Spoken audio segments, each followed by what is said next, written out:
Γεια σας, χρόνια πολλά σε εσάς και στις οικογένειές σας. Ελπίζω να περάσατε καλά. Σήμερα θα φτιάξουμε κέικ βασιλόπιτρα, έτσι, σας την είχα υποσχεθεί. Μην ξεχνάτε να κάνετε κοινοποίηση στα βίντεο μας, να κάνετε εγγραφούλα στο κανάλι μας. Οτιδήποτε χρειάζεστε μπορείτε να έρθετε στην ομάδα μας μαγειρικές απολαύσεις στο Facebook. Και τώρα πάμε να σας δείξω τη συνταγή, την εκτέλεση και τα υλικά. Καταρχήν ανάβουμε το φούρνο μας 160 βαθμούς αντιστάσεις.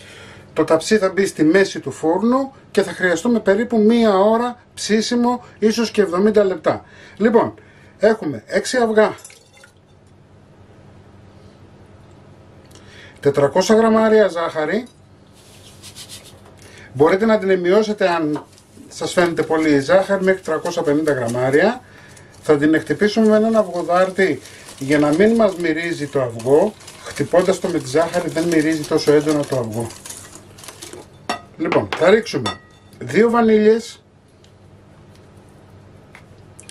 βανίλιες, ξύσμα από ένα πορτοκάλι, το χυμό από ένα πορτοκάλι,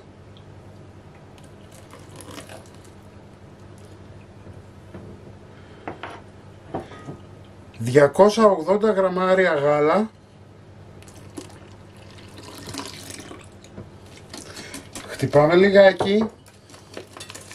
Η συνταγή είναι πανεύκολη, μέσα σε 5 λεπτά. Τώρα θα ρίξουμε 250 γραμμάρια βούτυρο ή μαργαρίνη λιωμένο, έτσι.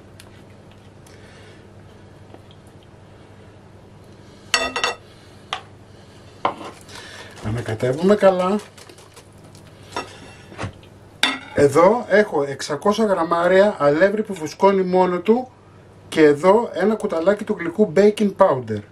Θα το ρίξουμε μέσα. Εάν θέλετε να χρησιμοποιήσετε μόνο αλεύρι, θα βάλετε 600 γραμμάρια αλεύρι και 20 γραμμάρια baking powder. Θα περάσουμε από κόσκινο να αφρατέψει το αλεύρι μας.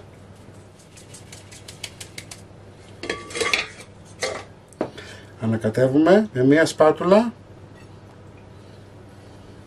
Σειρά έχει ο αυγοδάρτης, γιατί θέλουμε να ανακατευτεί καλά το μείγμα μας. Εννοείται ότι αν έχετε και μιξεράκι χειρός μπορείτε να το κάνετε και σε μιξεράκι χειρός. Τέλος θα ρίξουμε 150 γραμμάρια τρούφα. Έτσι, η τρούφα είναι προαιρετική, αν θέλετε τη ρίχνετε.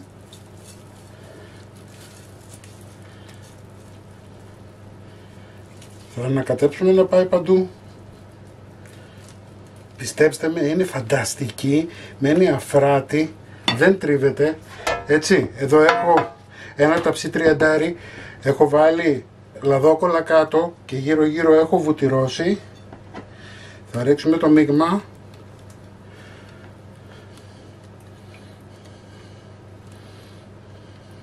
Και αυτό που θέλουμε τώρα είναι αυτό.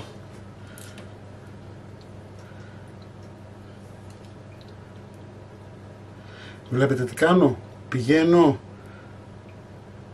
στις άκρες στο μείγμα μου όσο μπορώ, γιατί δεν θέλω να μου κάνει βουναλάκι.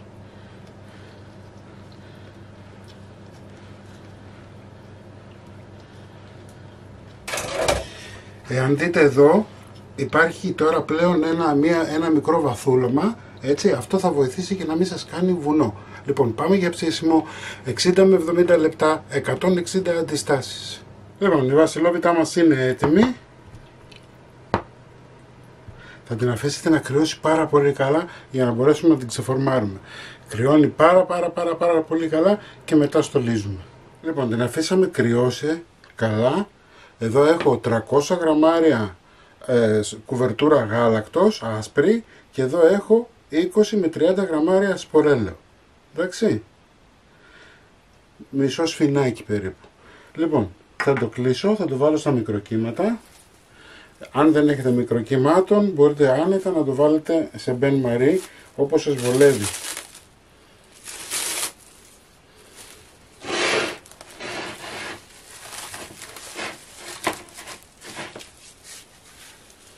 Λοιπόν, απλά να σας πω δύο πράγματα ακόμα για το θέμα που κάνει βουνελάκι. Μην βάζετε σε πολύ στενά ταψιά το μείγμα σας. Αυτό το μείγμα που βλέπετε είναι με 600 γραμμάρια αλεύρι, το έβαλα σε 30 ταψί. Εάν θα βάλετε μισό κιλό θα πάτε στο 28. Αν πάτε σε πιο μικρό θα πάτε σε 26. Εντάξει, γιατί μπορεί κάποιοι να θέλετε να κάνετε τη μισή δόση.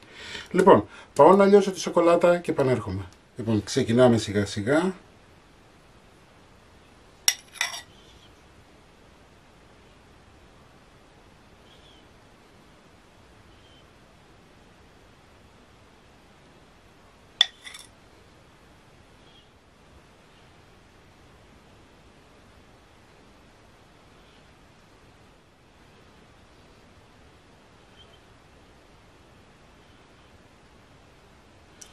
Είναι πολύ εύκολο το να απλώσετε τη σοκολάτα σας, όπως βλέπετε, δεν είναι τίποτα το φοβερό.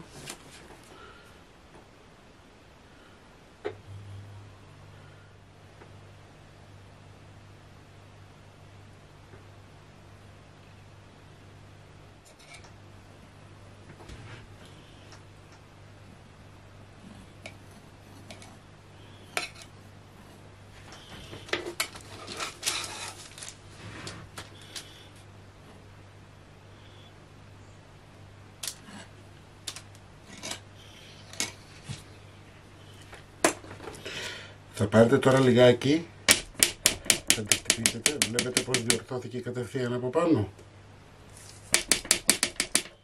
Λοιπόν, όπως είναι θα τη βάλουμε τώρα στο ψυγείο, λιγάκι να κρυώσει για να μπορέσουμε να την εστολίσουμε. Την αφήσαμε, κρύωσε, έτσι. Μην ξεχάσετε να βάλετε το φλουρί. Θα ήθελα να μου βάλετε φωτογραφίες στην ομάδα όσοι τη φτιάξετε. Λοιπόν, εγώ σας εύχομαι καλή χρονιά, να είσαστε καλά, θα είμαστε εδώ να τα λέμε με βίντεο πάλι. Μην ξεχνάτε να κάνετε κοινοποίηση στα βίντεό μας, να κάνετε γραφούλα στο κανάλι μας. Οτιδήποτε χρειάζεστε μπορείτε να δείτε στην ομάδα μας μαγειρικές απολαύσεις στο Facebook.